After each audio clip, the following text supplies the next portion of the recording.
Yes, it is. A formal welcome to Daily Power Parsha. Today is Tuesday, August 31st, last day of August in the year 2021. And that means September is less than 24 hours away. So whatever that means for you, great. But high holidays season is approaching.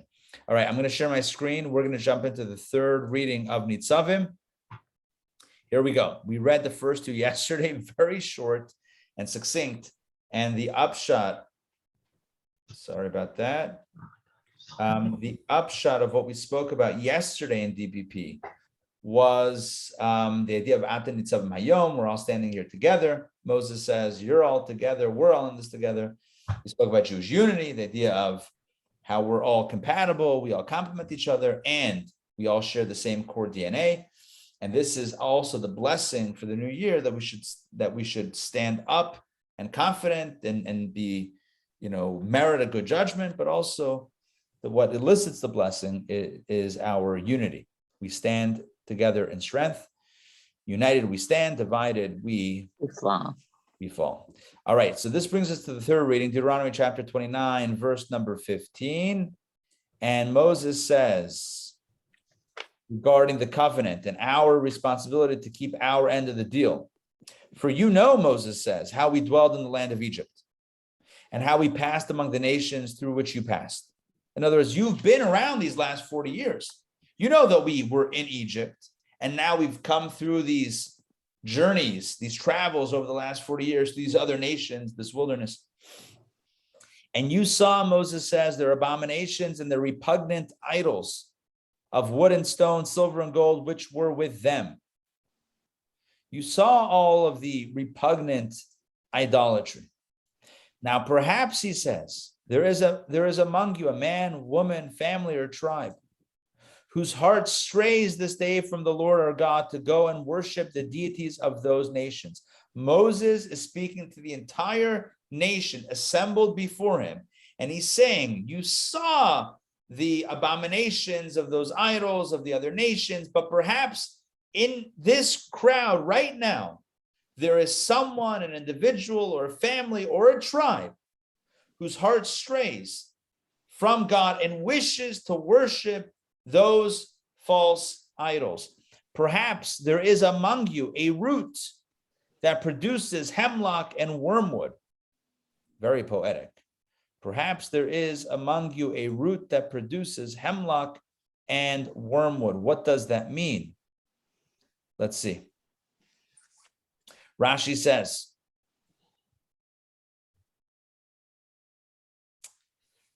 regarding hemlock and wormwood, Rashi says this refers to a root that produces a bitter herb like gidin, which are bitter. Have you ever had gidin? You would know it because it was bitter. I'm kidding. I don't know what it is, but whatever that is, it's bitter. See, Targum Yonatan. Okay, here then the verse means someone who produces and increases evil among you. In other words, perhaps there is someone with a rebellious streak, someone who wants to turn away from God and worship the idols of other nations. Maybe there's a root. In other words, maybe there is one of you that is going to cause a flourishing of negativity. You know what they say, a bad apple spoil. I'm sorry, I did the wrong thing there. I meant to shut Rashi up, but I shut the whole thing. You know what they say about an apple, a bad apple ruins the bunch. Maybe there is a root that will produce something negative, God forbid. And it will be in this hypothetical scenario when such a person hears the words of this oath, this covenant, because Moses, in yesterday's reading, Moses said that everyone is here to accept upon themselves the covenant of faithfulness to God, and God will be faithful to us when we are faithful to him. But it could be that there's a person amongst the assembled, says Moses, that has different thoughts in their heart. And it will be, he says in verse 18, when that person hears the words of this oath that I am giving you, that person will bless himself in his heart, saying, I will have peace, even if I follow my heart's desires. I'm going to be okay. I'll do what I want and I'll be okay. Yeah, everyone's supposed to toe the line and follow the covenant and keep the oath and keep the promise and be faithful to God, and God will be faithful to them, etc. But me, I'm going to go my own way. And you know what? I'll be okay. Shalom yihi eli. I will have peace. Ki v'shrirut libi elech, following my heart's desires. If this verse sounds familiar, it is at the core of our conversation at Kabbalah and Coffee the last few months. This verse right here. A person will say, I'm okay. You guys do whatever God wants. I'm going to do my own thing. And you know what? I'll be fine. I don't believe that it's going to be negative. I'll be fine. It's fine. In order to add the punishment for the unintentional sins of this man to that of his intentional sins, in other words, no one's perfect. And everyone does unintentional sins. But this guy is saying, I'm going to do sins intentionally.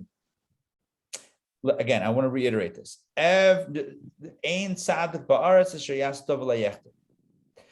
is no perfectly righteous person on the face of the earth that only does good and does not sin. Well, maybe with a few exceptions. But most people, the 99.99999% of people make mistakes. Unintentional, careless, whatever it is. We meant to do the right thing, moment of weakness, whatever.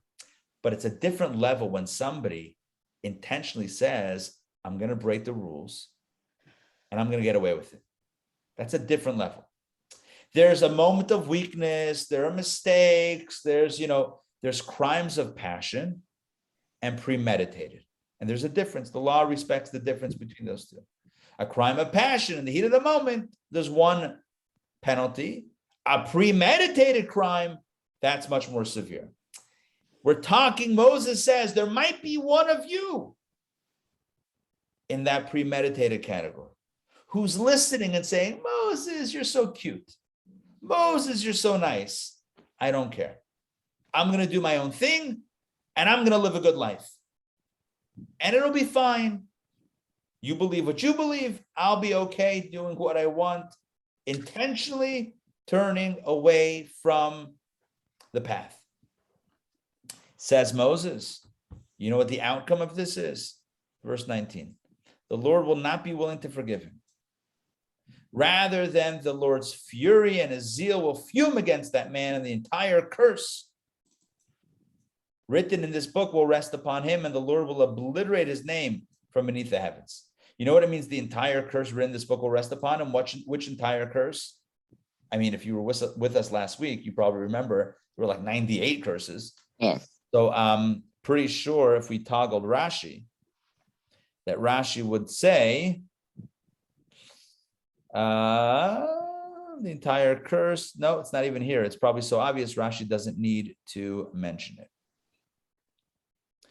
Yeah. Is that for the person where it's premeditated? Yeah, exactly. This is referring to the one that says, I'm going to outsmart the system.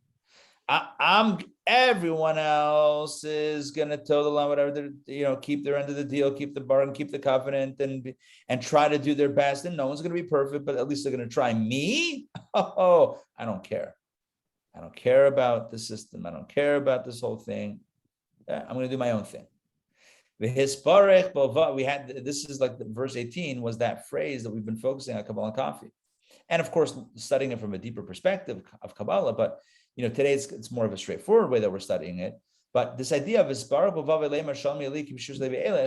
that's the phrase. A person will bless himself in his heart. That means he'll be content, very satisfied, saying to himself, I'm okay. I'm going to live my life. I'm going to do my thing. I'm going to do whatever I want. And I don't care, come what may. I'm going to do what I want. So Moses says, look, you know me by now. I think you know me. I'm not a fire and brimstone type of guy. But Moses, on occasion, could be. Apparently, it looks like. And Moses was going a little bit saying, all right, it may not be so great for this guy. This hypothetical. We don't know that this guy exists. He's saying perhaps there is among you someone who's listening and internally laughing and saying, not for me. Okay, Moses says, all right, so just know that this might not end well. All right, and the Lord, here we go, verse 20, continuing the repercussion conversation. And the Lord will separate him for evil In other words, separate from evil means will designate punishment specifically for that person or persons or family or tribe.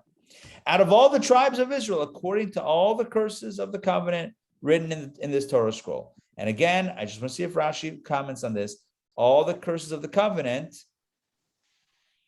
written in this book are too long of a Rashi to scan quickly. All right, we're going to just collapse Rashi again. Sorry for getting everybody looking up and down and scrolling back and forth. Okay, so basically, God is going to designate specific consequences for this individual, etc. Listen to this. Sorry, I need to mention this. Eventually,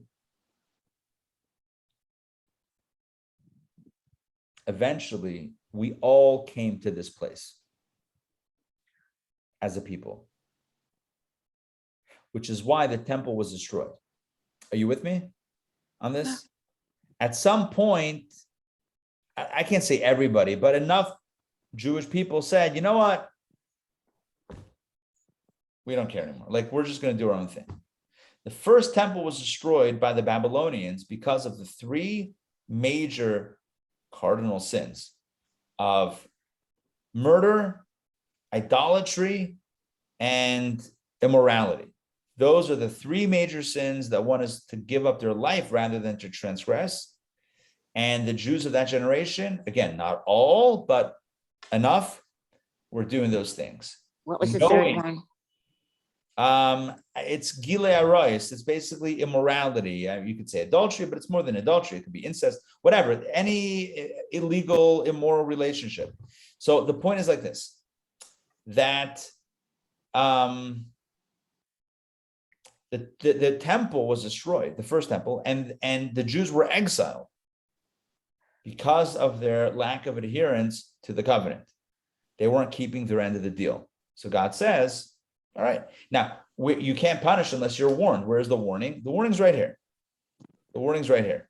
And the warning, and we've had it throughout Deuteronomy. Moses says, you're going to go into the land of Israel. If you want to stay in Israel, you gotta keep focused. If you turn away from this stuff, then you're not going to be living in Israel much after that. So, and that's actually what happened. So my point is, Moses says, maybe there's someone here who thinks that they're going to game the system and they can do whatever they want and there's no repercussions. Moses says, so I'm speaking to you. Let it be very clear here, there will be repercussions. And what I'm trying to say is that rather than point out to any specific person, that collectively as a people, we drop the ball. And that's what we're here. And the goal is to pick up the ball to the best of our ability, and at least not to be the one that's doing it intentionally, but we're strugglers, and that's God appreciates the struggle. But someone who says, I don't even care, that's already a little bit more harsh. Getting back to this. And a later generation, look at this, verse 21. And a later generation, your descendants, who will rise after you, along with the foreigner who comes from a distant land, will say, upon seeing the plagues that the land of the land and the disease with the Lord struck it. And let me just explain what's going on here. Moses is saying that if it goes sideways on your end, then there's going to be negative repercussions that are so severe that your children and foreigners are going to come and say after the fact, what in the world could they have done to have brought this about, right? It's going to create astonishment upon seeing the plagues of that land and the diseases with which the Lord struck it, in other words, Israel, in the exile of the Jews. Later generations and the foreigner are going to be astonished. And they're going to say, sulfur and salt have burned up its entire land. It cannot be sown, nor can it grow anything, not even any grass will sprout upon it. It is like the overturning of Sodom, Gomorrah, Admah, and Zeboim, which the Lord overturned in his fury and in his rage. And all the nations will say, why did the Lord do so to this land? What is the reason for this great rage of fury? This is later generations who will see the exile, the destruction of Jerusalem, the temple, etc., and say, what happened here? What went wrong? Then they will say, it is because they, the Jewish people, abandoned the covenant of the Lord God of their fathers, the covenant which he made with them when he took them out of the land of Egypt.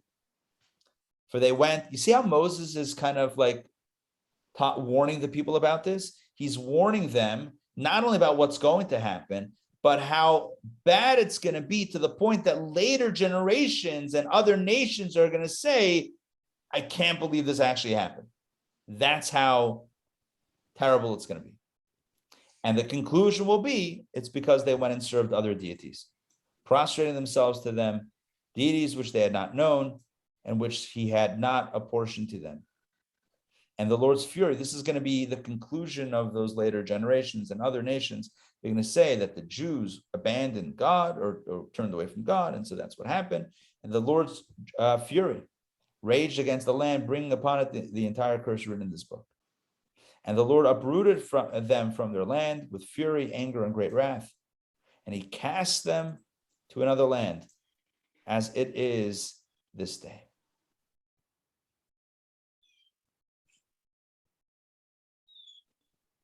This refers to the exile, right? Being uprooted from the land and cast to another land refers to the exile. What's the other land?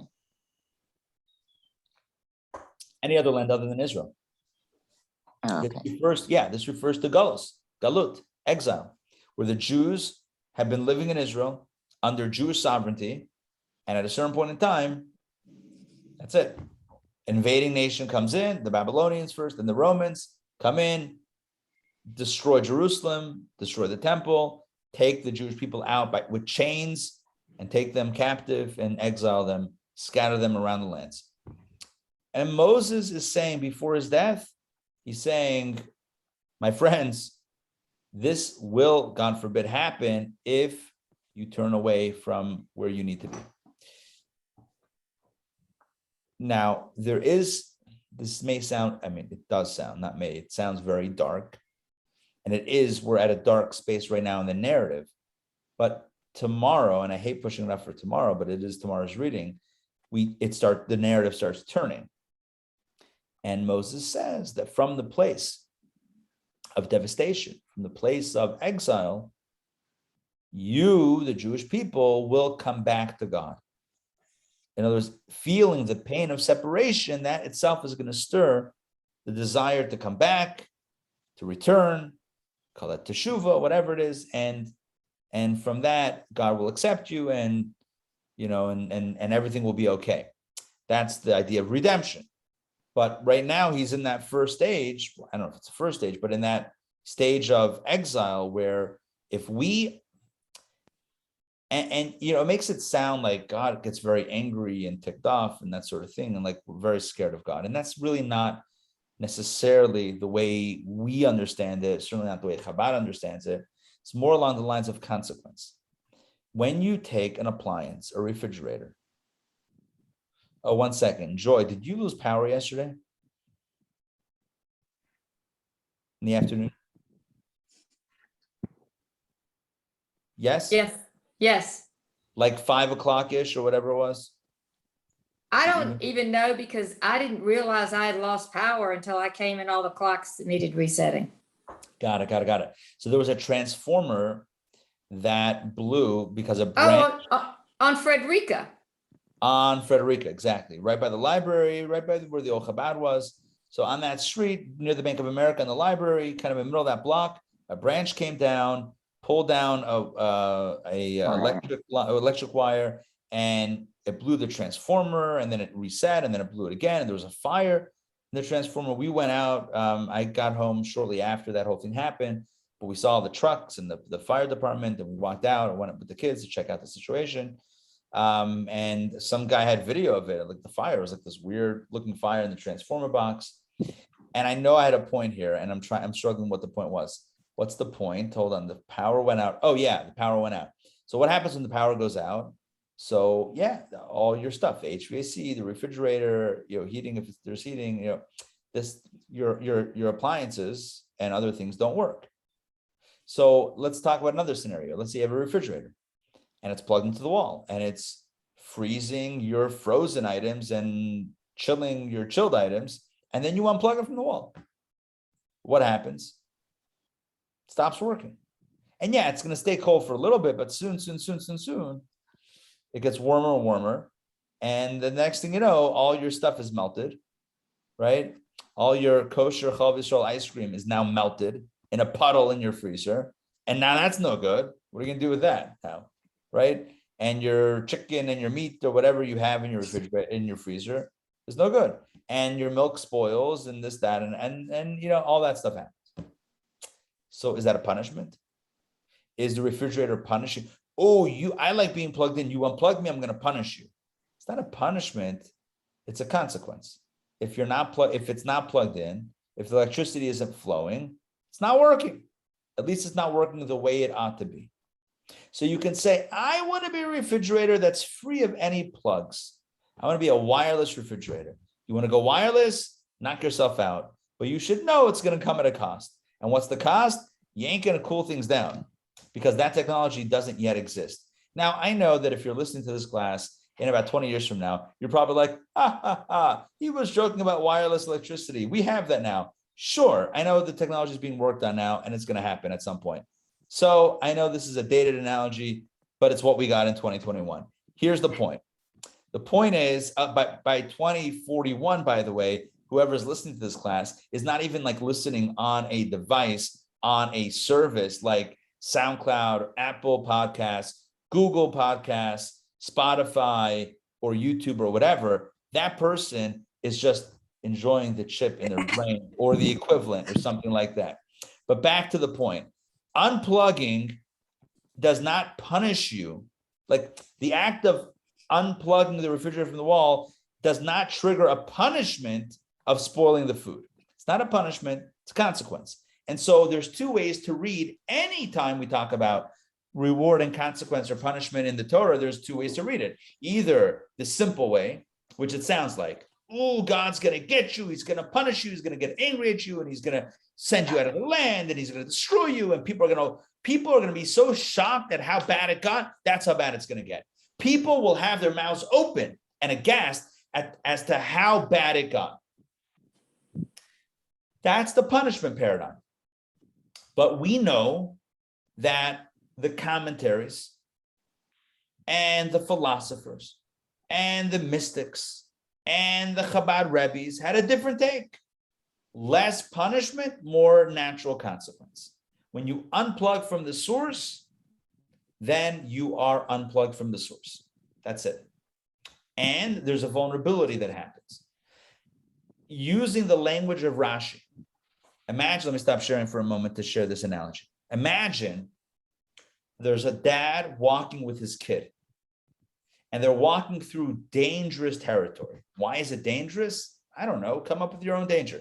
Snakes, poison ivy, robbers. I don't know, whatever the danger is. A bear. A bear. Ooh. So the dad said, I have been there, done that.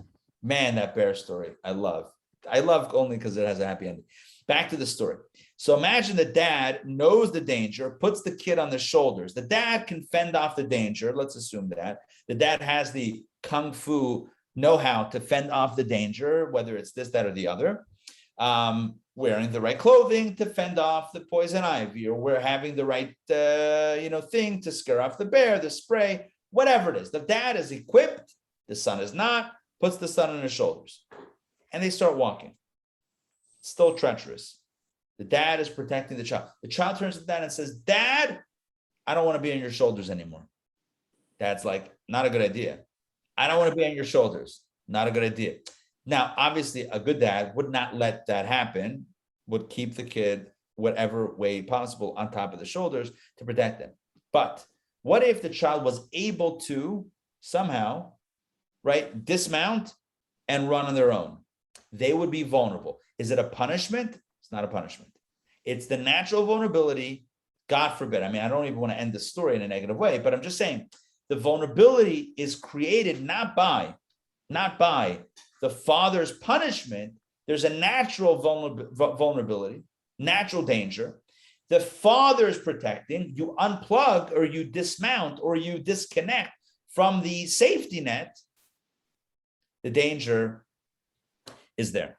And the same thing is true with us, with the Jewish people. As we know, the Talmud says that we are like a sheep among 70 wolves. And the only way the sheep survives is not out of the kindness of the wolf or the wolves. It's not like the 70 wolves with these 70 nations. It's not like the wolves say, you know what, hey, we can befriend the sheep.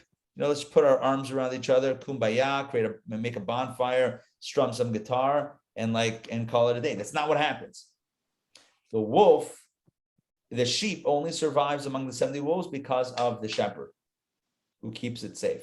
If the sheep were to say to the shepherd, you know what, I'm friends with the wolves, I don't need you anymore, that sheep is going on a suicide mission. And the same thing is true as the commentators explain with regard to us. It's not like God is punishing us for turning, oh, you disrespected me, you disrespected my covenant, you didn't listen to me, that's it, I'm taking revenge. I hope you don't believe in that type of God, even if it seems like that from the verses. And I know what it looks like. I literally read the verses to you. I read them out loud. But I also know what 3,300 years of Jewish scholarship has. I don't know all of it, but I know enough of it to tell you the way it's understood. And it's not that God is punishing. God doesn't get angry. Maimonides says, even Jewish philosophy says the same thing. It's not just Kabbalah or Hasidic spin, modern day, 21st century spin. This is Maimonides, who says God does not have feelings like a human being. God does not have emotional reactions like you. When the Torah says that God gets angry or will get angry, it means that the action that's going to happen will be one that a human being will do when they're in a state of anger, but not that God feels the emotion. And that's an important distinction. So here's the short point of this. That galus, exile, galut, is a natural consequence of disconnection. What's the result of disconnection? What's the result of disconnecting? Disconnection. That's what it is. If you pull out, you're out. If you separate from the pack, you separate from the pack. So essentially, it's the person opting out or the community opting out, and then you're just opted out. That's the way it is. Anyway, it's like that class action lawsuit for AT&T Mobile or whatever it was, or any one of those that goes around. You know that you get those emails, you want to opt in or opt out. You're like, I don't know if it's worth my time because it's going to be 50 cents anyway after all the lawyers get their fees. So sure, I'll opt out. But you're out, you're out. You're in, you're out, you're out. And so Moses is saying, don't opt out. Less because God's retribution, more because the reality of nature. Natural consequence, natural reaction of pulling out is that you're out. Don't pull out. Don't opt out. Don't disconnect. Don't unplug. It's not good. It's not a good thing. Stay in, stay plugged in, stay focused. And the truth is, we all know this on an individual level, right? It's like in a relationship. Yeah, you say something not nice, you do something not nice, or you're not so attentive to the other person. And so now, like, you're in the doghouse, so to speak, or whatever that means, but you're you're out. It's not a punishment. It's you're either in or you're out, and it's where you are. It's not even about the other person. It's where are you? Are you locked in, or are you somewhere else? Are you in or are you out? And it's not a one-time question. It's a moment by moment, every day, multiple times a day. In this moment, were you present? Were you there for the other person? Are you connecting with the other person, or is your attention elsewhere? That's the question. Is it a punishment if when you pull out that the relationship is now a little bit icier? Is that a punishment? No punishment. It's the natural consequence of disconnecting. Being distant in a relationship creates distance. That's the nature of the game. Unplugging the refrigerator ceases to supply the electricity, and I don't know how it works exactly, but I'm going to say the word compressor. It's because that feels like that would be the right word to use in this context. Do refrigerators have compressors? Am I right here? Yes, sure they do at this point, right? So compressor stops working and it stops cooling, and now it's just going to take over. So and now you have to find flashlights also. which we were scrambling yesterday at 5 o'clock when it was still light outside. Let's find the flashlights. And I don't know if your family or household is like mine, but like we have a lot of flashlights that don't work. Is this you also? Is this you? I need flashlights twice a year, or only 2 times I need flashlights in my life. You ready? Number one, I don't go camping on a regular basis, so hear me out here. Number one, send kids to camp. They need a flashlight. It's on the packing list. I need a flashlight now. Where are the flashlights? Number 2, power outage. I need the flashlights. I know candles, sure, we got some of those, but flashlights are a little bit more efficient. Boom, carry it around. No wax stripping. No going out when you're walking. And inevitably, I'm just going on a flashlight. Listen, telling you my story. This is my truth that happened yesterday. So we try the flashlights. There's like 4 of them. Like 1 works. I'm like, oh, great. Well, we got batteries. It's not a problem. We know how to change batteries. Easy peasy. Open up, pop them in. And then they don't work. You know why? You know why. What happens when you have old batteries in flashlights, right? What happens? They corrode. Corrode. Yeah, it's now corroded, and it's not like there's a gunk on it. Didn't explode. Don't worry, it's okay. But just like a little powdery, and now it doesn't work. That's like whatever. Now I'm like, okay, Georgia Power, you got to deliver, bro. You said 7 o'clock, 7:15 p.m. and it worked. Thank God we don't. And now you know where the flashlights are? Back in storage to keep on corroding. And I know the moral of the story. Take out the batteries in between usages. I know it. I get it. Still don't remember to do it. Back to the story. You disconnect. You let the batteries corrode. I'm going to work this in. Don't worry. I didn't intend to. I intend to be a tangent. I'm working it in. You let the batteries corrode. The batteries corrode. And you know what? The flashlight's not going to work. Is it a punishment? It's not a punishment. It's a consequence. You neglected the batteries. You neglected the relationship. You neglected to take care, to cultivate, to take care and nurture that situation. And what happens? You wake up one day, it's not working. Why is it not working? It's their fault. It's a flashlight's fault. It's not the flashlight's fault. I need to own it. I wake up one day, no longer in Israel. Here we are, right? Almost 2,000 years later, here we are. Not in our homeland. Yes, I know we can move to Israel, but it's not the same. There's no temple. There's no, right? And we're not where we need to be. And I can blame everyone else. The question is, what am I doing today to bring redemption? What am I doing today to make the world a better place, to improve myself? Not in a way of fire and brimstone, not in a way of harshness, but in a way of self-awareness and self-analysis. Donna, I saw you had something. Yeah, I have multiple things. I mean, it makes me think of your Torah study session last week. You said the reason we should go back to Egypt, so we put ourselves back and humble ourselves and then want to recommit. Yeah. And then I'm thinking, Moses must be a little unhappy. I mean, on his last days, if he's trying to plan for our people's future, but in the back of his mind, he knows it could be tumultuous. Can you imagine? He knew, I believe he knew without a doubt that this was going to happen. In other words, he saw, however he saw, I mean, he was a prophet. I'm sure he could see the future and spiritually, but even if you don't want to go to mystical ways, just knowing the people and knowing how difficult it's going to be for the long haul, there's no way he didn't see it. And he says it. So, I mean, he's literally calling it. Now, not calling it in a, like, I'm hoping this happens, obviously not, God forbid, or I told you so way, but more of like, yeah, it's you can only imagine the mixed feelings that are going through him. Yeah, I would agree with that. I mean, I can't even imagine all of that. And by the way, what I said last week about going back to Egypt and then returning is based on the reading tomorrow. It's based on tomorrow's reading. And the idea is that from the place of disconnection, like waking up one day and realizing, oh, I don't actually like where I am. Jewishly, globally, personally, in a relationship with God, relationship with the other person, I don't feel like I'm in a good place now. And that hurts. What am I going to do about it? That's the catalyst for change. The catalyst for change is feeling the pain. And so that's really the next step of the narrative. And that's a good thing. That's where the narrative has a positive upturn, at least the positive from the negative, which is, okay, so the consequences of disconnection were disconnection. But then you kept on going because the premise of this is the person that says, I don't care. I'm going to live my life, do my thing. I don't care about whatever may happen. I'm okay. I'll be good.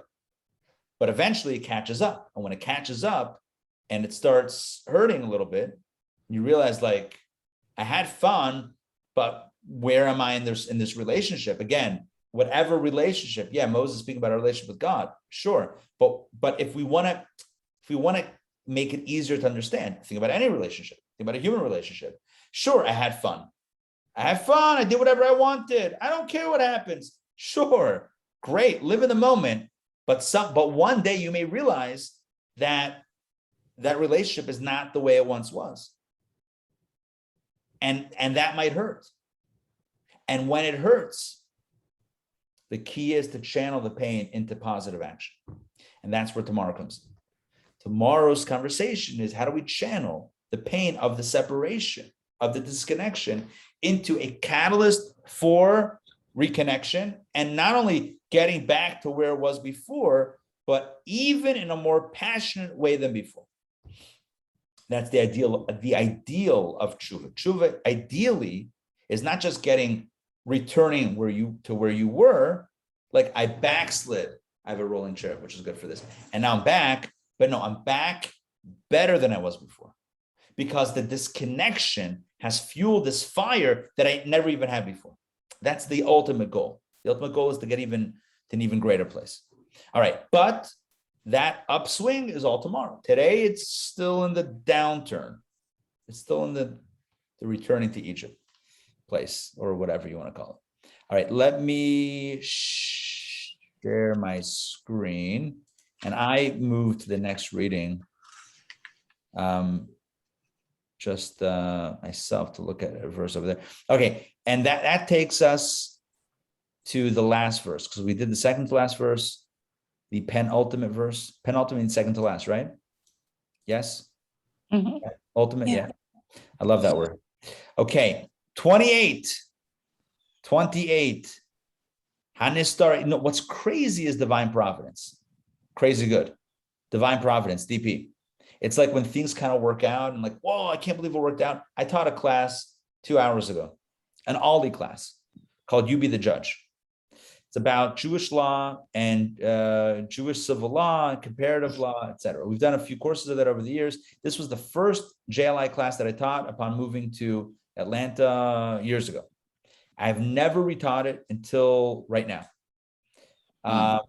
Yeah, and we had a 4-part session. We concluded today. And literally, one of the major ideas was based on this verse that concludes our reading today, but understood from a different perspective. But it's just interesting how things happen. The hidden things, I keep on doing that. The hidden things belong to the Lord. Moses but Moses wraps up today's reading with the hidden things belong to the Lord, our God, but the revealed things apply to us and to our children forever, that we must fulfill all the words of this Torah. What does that mean? What does it mean? Hidden things are God's, revealed things are ours, that we must fulfill all the words of Torah. What does that mean? There are multiple explanations. One explanation is how we'll feel inside, God knows. But you know what matters? It matters what's revealed. What do we do? What do we say? What do we think on the outside? Like, practically speaking, thought, speech, and action, that is what's most paramount, and that is staying true to Torah. So if you feel conflicted inside, you feel like you don't want to wake up this morning and pray to God and do a mitzvah, okay. But that's in the hidden recesses of your heart. Bottom line is, we live in a world of action. What are you going to do? And if you do the right thing, you're plugged in. So here, Moses, in this last verse, according to one understanding of this, Moses is defining what it means to be plugged in. To be plugged in means, on the most practical of levels, plugging in. If you're plugged in action, but in mind and heart, you're confused, be confused as long as you're plugged in, right? If the refrigerator is not sure if it wants to be plugged in or not, but it's plugged in, it's still cooling the food. You're still okay. Bottom line is the bottom line. Bottom line is action. So as long as we're doing it, we're doing it. If we're not sure if we want to do it, all right. So that's where therapy comes in. But the bottom line, I'm kidding, but that's like, okay, that's inner work. But the bottom line is do it in action. So that's verse 28. That's one understanding. There are other understandings. Another way to understand this is that when we judge other people, we can't know what lies in their heart. All we know is what we see, but that's not always the true story. So we shouldn't judge others. Another way of understanding this, which I explained this morning in my legal class, is when it comes to court, to the court system, to the judges in a court, in a Jewish court, you can only act on what you know. You won't know the whole truth. The hidden things belong to the Lord. You will never know, as a judge, you will never know the motive. You will only think that you know the motive. You can never know what a person was thinking going into a certain action. You'll never know 100%, what exactly what happened. But you have to go by what is revealed to us and adjudicate appropriately. Let's see if Rashi has some insight on this in his inimitable way. Here we go. Rashi says, there's a long Rashi. We'll do this and we'll close it out. The hidden things belong to the Lord our God. Now, you might object to God saying, but what can we do? You'll punish the entire community because of the sinful thoughts of one individual. As scripture says, perhaps there's a man. Right? Remember how Moses says, maybe there's one of you who wants to do their own thing. And so now everyone's thinking, oh no, what if there's somebody amongst us that has these stray thoughts? And it's going to end up with total destruction and devastation for the entire Jewish community, exile for all of us, to the point that nations later on in history will say, whoa, those guys really messed up. That's really bad. That devastation because of one guy in his mind. Right? Because after the scripture continues, seeing the plagues of that land, the diseases which the Lord struck it, which seem to indicate that for the sinful thought of even one individual, the whole land could be struck down with plagues and diseases. But surely no man can know the secret thought of his fellow, that we could somehow prevent this collective punishment. So what are we supposed to do? If one person has a negative thought or a thought of disconnection or thought of opting out, then we're all doomed? That doesn't sound fair. So in answer to this, God says, or Moses says, speaking for God, I will not punish you for the hidden things, i.e., because the hidden things belong to the Lord our God, and he will exact punishment upon that particular individual who sins in secret. However, the revealed things apply to us and our children. That is, we are responsible for detecting the sins committed openly in our community. So what does it mean to clean up our act collectively? It means the open, revealed things, the things that we're all aware of and things that we're all living with. The fact that somebody individually is this way or that way, that's on them, and that's a specific individual consequence, but not a collective consequence. The collective consequence happens for those collective open issues within a community. We are responsible for detecting the sins committed openly in our community and to eradicate any evil among us that is open. And if we do not execute judgment upon these open transgressions, over which we do have control, then the whole community will be punished because they would be remiss in the responsibility. Now, there is a dot placed over each letter of the words lanu uvanenu, for us and our children, to teach us homiletically that even for open sins, which were not brought to judgment, God did not punish the whole community until Israel crossed the Jordan. For then they accepted upon themselves the oath at Mount Gerizim and Mount Abel. Those are the two mountains where 6 tribes, one on one and the other, and they had the curses and the blessings declared, and thereby they formally became responsible for one another, as the Talmud in Sanhedrin says, 43b. When dots are placed over the letters of the Torah, this denotes an exclusion of some sort. And in our context, the rabbis teach us that the exclusion refers to the period prior to the crossing of the Jordan, which, to be honest, wasn't that long from where they were at that point at the end of the 40 years, right by Moses' passing. Just to explain what's going on, if you look at the words lanu uvanenu in the Hebrew, if you look very closely, and I can help you look very closely, and how am I going to help? I'm going to help by making this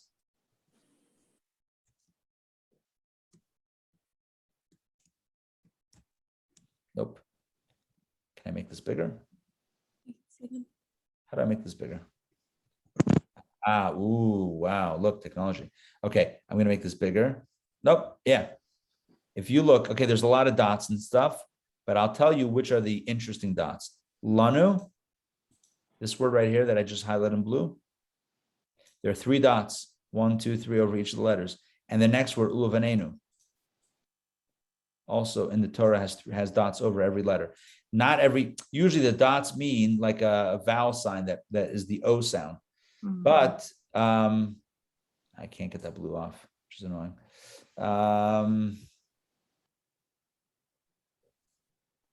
Okay, now it's off. So anyway, this has dots, which indicates some sort of limitation to what it says.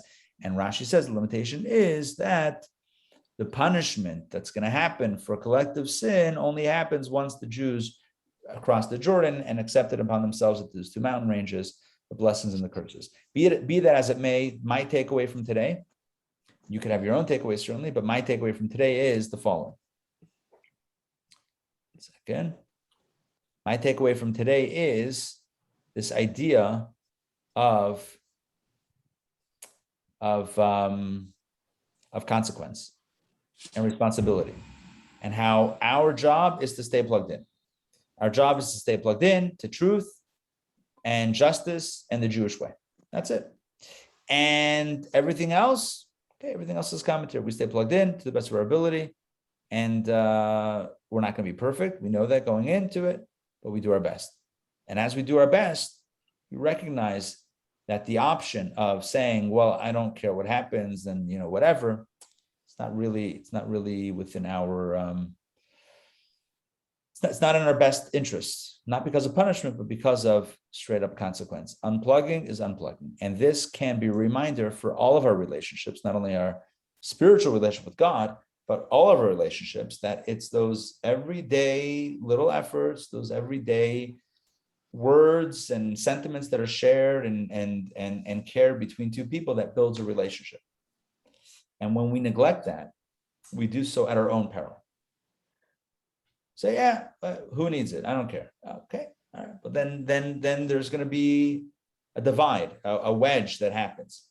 So let's recommit to our relationships. Let's recommit to our divine relationship. And as we get ready for Rosh Hashanah, we will, please God, stand on Rosh Hashanah knowing that we are at least feeling close with God and close with our loved ones and our community as well. All right, that's it for today. Any questions or comments before we close out? I have a comment, but it's not related to the Parsha. Sure. Yeah, but half talking... of mine aren't either, and that's fine. I'm kidding. All right, so I kept hearing the word disconnect and unplug. Yes. Well, yes. My big freezer is now kaput. Yes. Oh, I'm sorry. I can't. And the only way you can get one, they're back ordered for October the 12th. Well, I need it now. Need it for Yom Tov. Oh my God. It's not fixable, right? Wow. Anyway. Yeah, Tishrei, especially now with the chicken shortage, the great chicken shortage. You guys know about the great chicken shortage? Yes. The whole thing. Oh yeah. Right. The whole thing. Yeah. The whole thing. Everyone in the community is crying foul for this. Oh.